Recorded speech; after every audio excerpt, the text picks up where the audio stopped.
3 years ago, my twin sister stopped speaking to me and also forced our parents to do the same because of the stupidest reason one can imagine. So for context, my sister, Emma, was getting divorced from her husband at the time 3 years back.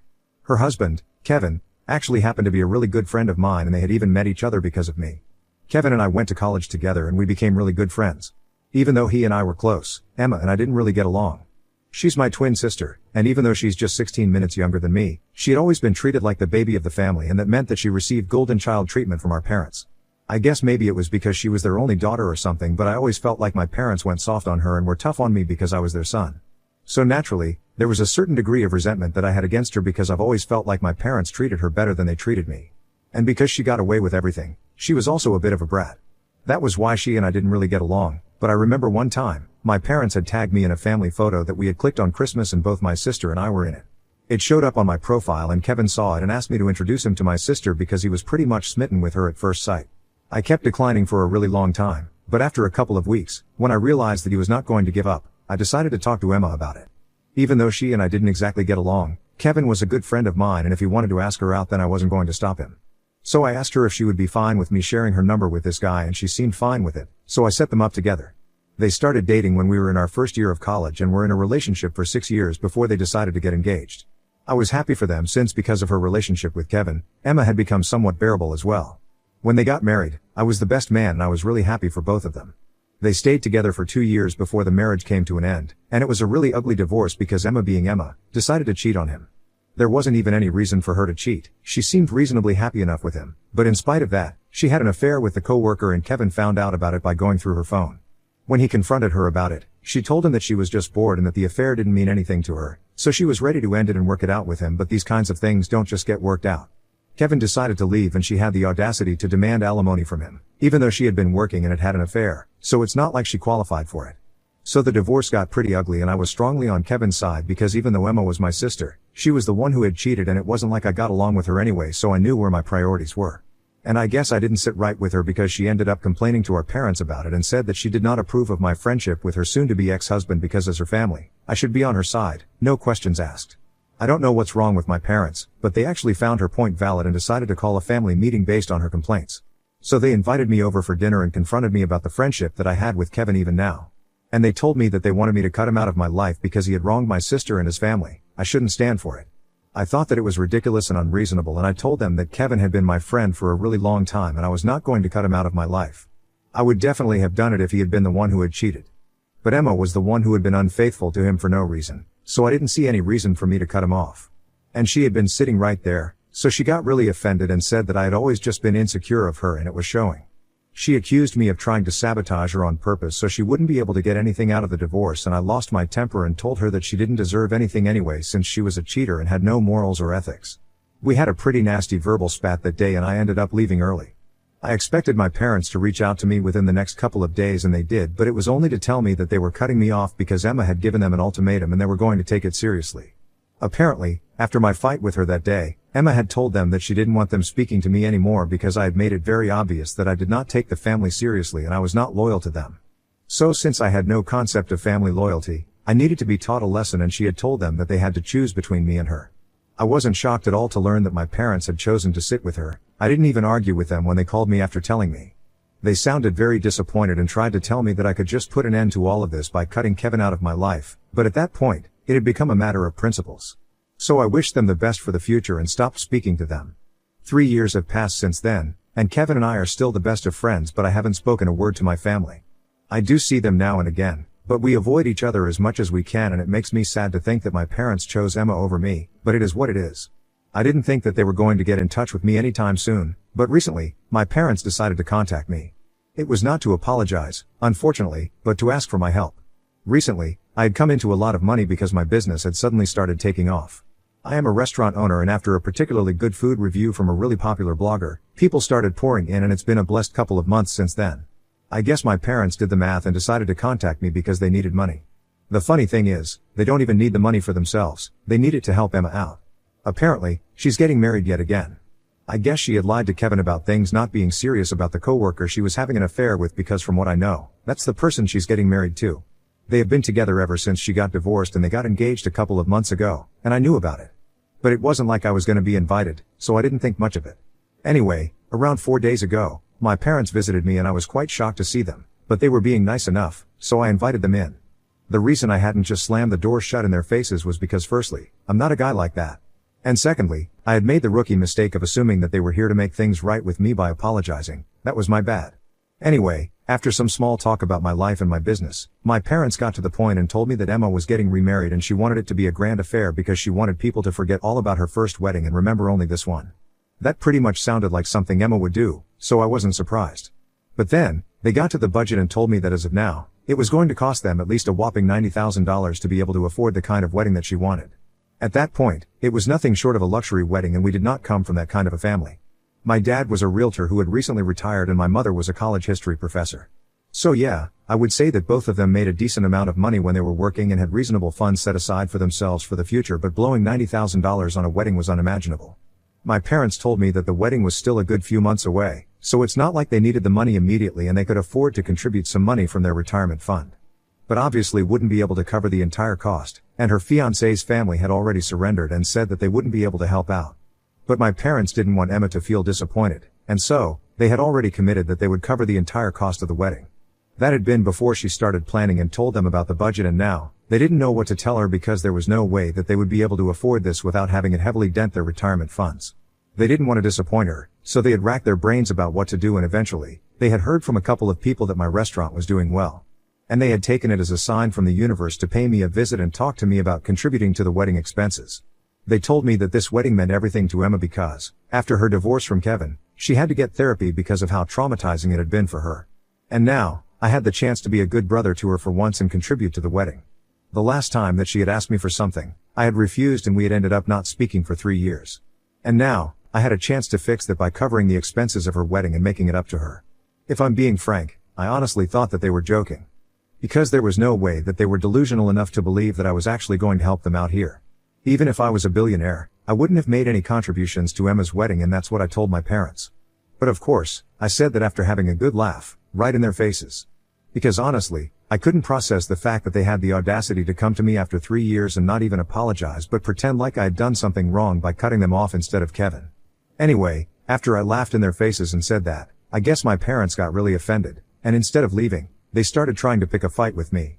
They told me that there was nothing funny about the situation and that Emma had been right when she had said that I had no concept of family loyalty, because even now when I was being presented the opportunity to make things right with my sister on a platter, I was still refusing to help her out. And this time, it was my parents who accused me of being jealous and insecure of my sister, and said that I was extremely petty. That did not sit right with me at all because I could understand Emma saying such things since she was just that delusional and stupid, but my parents knew exactly what they had done. So I really lost it and I told them that they had no right to say any of these things to me because they were the reason I didn't get along with Emma in the first place. I brought up how differently they had treated me and her all along, and they were the ones who had created a rift between us, by spoiling her rotten but then expecting me to always tough it out. I told them that they had failed as parents, and this was the reason why Emma had turned into a total monster, who couldn't care less about her own parents and thought it was completely fine to ask them to pay for such a luxurious wedding. And it was also their fault that not even their son was willing to help them out. So maybe they thought that they had at least one kid who cared about them, but if Emma genuinely cared about them, she wouldn't have asked them to cover the cost of the wedding. She would have done the math, realized that it was way beyond the budget of a moderately successful realtor and a professor, and either downsized the wedding or tried to arrange for the money herself. But she didn't care about any of that, all she cared about was herself. And I didn't feel like I needed to care about my parents because, well, it's not like they cared about me. So at the end of the day, it was because of their own behavior that they had ended up with 2 kids who couldn't be bothered to think about them. And they had nobody else to blame themselves. After I said this, my mom started sobbing and my dad cursed me out before leaving with her.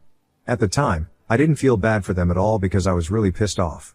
But a few hours ago, I received a text from my dad, saying that he was really disappointed in me because what I had said had broken his heart and my mother was in a terrible condition because of me. So now, I'm worried if I went a bit overboard with what I said. I feel like they deserved it, but at the same time, I feel guilty about it as well, and it's a very strange feeling. I need some opinions from you guys right now, so what do you think? Ida for telling my parents that they have 2 kids who don't care about them and it's their own fault? Update 1. Hey, everyone. So after going through the comments and stuff, I realized that you guys are right and I don't have anything to feel sorry about. I'm just a very sensitive person and maybe that's why I was feeling guilty about saying that to my parents, but they totally deserve it. I don't need to feel anything. Anyway, it's been a week since I spoke to them and I've blocked them now.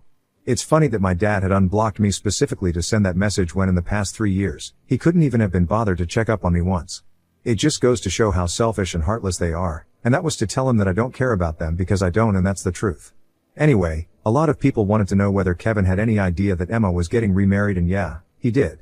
She had posted about her engagement a couple of months ago, and that was when he found out, so he has known about it for quite a while and he is fine with it. The divorce was really ugly and terrible for both of them, so I guess that process really helped him move on from her, and now, he has absolutely no feelings for her. He hadn't been dating for quite some time after the divorce, but last year, he started seeing other people as well. He's doing quite well for himself, and we do try and catch up every other weekend. In fact, I even told him about my parents visiting me and asking me to contribute to Emma's second wedding, and even he told me that I did the right thing by refusing. We had a good laugh over the fact that apparently Emma had to get therapy after the divorce because she was so traumatized, since from what we remember, it was she who had come up with a bunch of lies to make Kevin look like the bad guy during the divorce so she could get the alimony that she wanted and justify her affair. I have no idea why she would need therapy after she was the one who ended up traumatizing everyone. Anyway, I'm going to keep a safe distance from my parents and go back to not speaking to them. That's what is best for my mental health, and I hope that they don't reach out to me again because I would hate having to get caught up in this mess. Update 2. Hey, so around 2 weeks ago, my parents had paid me a visit and that meeting didn't exactly end well. After that, I blocked them and I had hoped that they wouldn't reach out to me again, but they contacted me yet again today. I guess they were using a burner phone because I couldn't recognize the number. Anyway, they called me up while I was working, and I was quite distracted, so I ended up answering because I thought it was an important call. But as soon as I heard my dad's voice on the other end, I was about to hang up.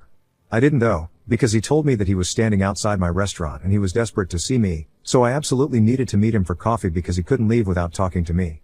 I tried to tell him that I was at work and I was going to be busy for the next couple of hours, but he told me that he was fine with waiting. He sounded very desperate and I was kind of worried, so I agreed to meet with him because otherwise, he might have entered my restaurant and thrown a temper tantrum. He didn't exactly say it, but it might have happened. And that was the last thing that I wanted, so I decided to cut my losses and just grab coffee with him. But after that phone call, I just couldn't go back to work because I was so distracted and pissed at my dad. So I decided to take a break and went out to meet him at the coffee shop that he had said he would be at. It was quite close by, so I walked there, and when I saw my father sitting inside, I immediately went up to him and I told him that what he was doing was absolutely unacceptable and he couldn't just harass me at work because he wanted money from me. But he told me that he was not here to talk about money, he was here to talk about my mother, and that took me by surprise. He told me that after that last conversation that I had with them, my mother had completely broken down and hadn't been herself. Even though 2 weeks had passed since we met, she hadn't been able to bounce back to normal and had become a shell of a person. So now, there was only one thing that could help, and that would be for me to visit her and have a talk with her. My dad also looked pretty disturbed, so I was in a very tough position because I didn't want to hurt them on purpose, but at the same time, I didn't feel obliged to go see my mother since she hadn't bothered to speak to me in the past 3 years and things have been really bad between us. After thinking about it for a while, I told my father that I didn't have the time to go see her in person, and even if I did agree to go see her, I didn't know what exactly he expected me to say to her. Because it would be a lie for me to say that I forgive them since I didn't. And I couldn't forgive them because they had never apologized. My dad started getting very agitated when I said that I wasn't going to go see her and said that my mother was in a very bad condition emotionally because she had been really affected by what I had said the other day about none of their kids caring about them. To be fair, my mother had always been very delicate and fragile emotionally. It never took much to make her cry or hurt her even when we were younger, and everyone in the family knew that we kind of had to walk on eggshells when we were speaking to her. I do agree that my mother is a deeply sensitive person, but so am I, and if she can't let things go, neither can I. I tried to explain that to my father, but he told me that just for once, I needed to put our differences aside and go see my mom because she had completely broken down. After one point, we were just talking in circles, so I told him quite firmly that I was not going to be seeing anyone. At least not until both of them had apologized to me, and even then, I would need some time to think about it. For the past 3 years, they haven't even spoken to me. And even before that, they hadn't really treated me well. So naturally, it has become very difficult for me to perceive them in the same way that I used to or even care about them. I've built a life for myself without them, and they didn't seem to care about it until they needed me, or rather needed my money. Now, it was really unfair of them to expect me to put everything in the past and try to make things right with them just because my mother was upset. I was also been very upset when they cut me out of their lives, but they didn't seem to care about it, and neither did they check up on me after that, even though I had also been quite hurt. I told my father I was not going to see my mom and I was really busy, so if he tried to harass me at work after this, then I would be left with no option but to call the cops. And not just at work, I didn't want them visiting me either. I made it clear that I was serious about it, then I left and went back to the restaurant because I had a lot of things to attend to. I thought that he was going to try and do something later on in the day, but, thankfully, that did not happen. I don't know what's going to happen next, but I'm just really tired of this and regretting letting them back into my life that day in the first place. Update 3. Hi. So I'm back here again, but this time, thankfully, it's not because of my parents. Well, technically, it is. But at least not directly, so I haven't had to speak to them yet. Anyway, even though I haven't had a good relationship with my family for the past 3 years, I've got along well with my other relatives. All of them know that we had a falling out a couple of years back, and since then, we haven't been on speaking terms, and they also know the reasons why. But nobody really wanted to get caught up in the drama, so they stayed out of it by always inviting both me and my family separately to whatever events were being hosted, like weddings and birthdays and other parties. Recently, though, one of my cousins announced their pregnancy, and I realized that my family had not been invited to the party. When I asked her about it, she told me that it hadn't been because of me, but just because she had a bit of an argument with my sister a couple of weeks before the party, around the time that she had posted the pregnancy news online. Apparently, Emma had accused her of trying to steal her thunder because her wedding was a couple of months ago, and she's so delusional that she thought that our cousin got pregnant on purpose just to outshine the bride. It was obviously a ridiculous thing to say, and our cousin decided to cut ties with her because nobody needs to start that kind of negativity when they're pregnant. I mean, can you honestly blame her for cutting Emma off? And by extension, she also decided not to invite my parents because they had taken it upon themselves to contact my cousin's parents and tell them that she was being a bit of a brat by making such a big deal out of her pregnancy, knowing that Emma was getting married in a couple of months. So for my family, I was the only person who had been invited because my cousin knew that I had nothing to do with them. And even though the rest of them not being invited had nothing to do with me and everything to do with their own behavior, they decided to put the blame on me. They just put out a statement online, saying that they had kept quiet about my jealous and insecure behavior when it came to Emma for the longest time because they did not want to ruin my reputation in the family or otherwise, but now since I had taken it upon myself to the rest of the family against them, they were going to be forced to speak up. They made it sound like it was my fault that my cousin hadn't invited them to the pregnancy announcement party, and not only that, they made me look like the bad guy for continuing to be friends with Kevin, even though he had ruined my sister's mental health during their divorce. Of course, there was no mention of the fact that she had been cheating on him, because why would there be? They called me a self-centered and insecure loser and said that they were glad that they didn't have to call me their son anymore because they were going to disown me. I wish I could say I cared, but I really don't. A lot of people sent me that post since I couldn't see it because I'm blocked, and I told them not to bother arguing with my family because clearly, they are in over their own heads. Nobody who actually matters is going to buy any of what has been said in that post, so it's not like it's doing any actual damage to my reputation, so they can go on running their mouths. I'm way above this BS. At the same time, I am very grateful to the family members who are on my side because until now, even though they hadn't wanted to be caught up in the drama, I'm pretty sure that everyone is going to stay away from my parents and my sister. Update 4. Hello, everyone. It has been a couple of months since I last posted here because honestly, there was nothing much to talk about. After that statement that my parents put out online, blaming me for everything that was going wrong, most of our relatives pretty much stopped speaking to my family altogether. And I'm pretty sure that they would have blamed me for it as well, but there was no point in making any posts against me after that since the damage had already been done and it had gone to the point of no return. I was pretty happy without them, and I'm even happier now since I recently learned from a few of my relatives who are still in touch with my parents that apparently, Emma had cut them off. My parents hadn't been present at her wedding that happened a few weeks back, so that led to a lot of questions, and a few relatives who are still on speaking terms with them had decided to ask them what was going on, and they told them that they had to tell Emma that her wedding budget was way beyond their means and they couldn't afford it. So then, they had a huge fight because Emma was pissed since they had promised her that they would cover all the expenses, and now, they were going back on their word. They had tried to explain to her that they had made those promises because they had assumed that it was going to be within their budget, but her plans were too extravagant and they had to think about their own future as well since they were now both retired. Emma didn't like that, and being the spoiled brat that she is, she decided to cut them off and had her fiancé and his family pay for the wedding. So that meant that they had to scale down considerably and have a normal wedding but without her parents. Emma doesn't seem to be affected by any of this, but my parents are very upset from what I know, and they're very disappointed that neither of their kids seem to care about them. Which is fair enough because that's exactly what I had said in the beginning. Anyway, things are going well for me, so I don't really care about any of this. All of this just proves that you can't run away from karma, and it's going to catch up to you eventually. That's what happened with my parents soon enough, it's going to happen to Emma as well. So really, good luck to them.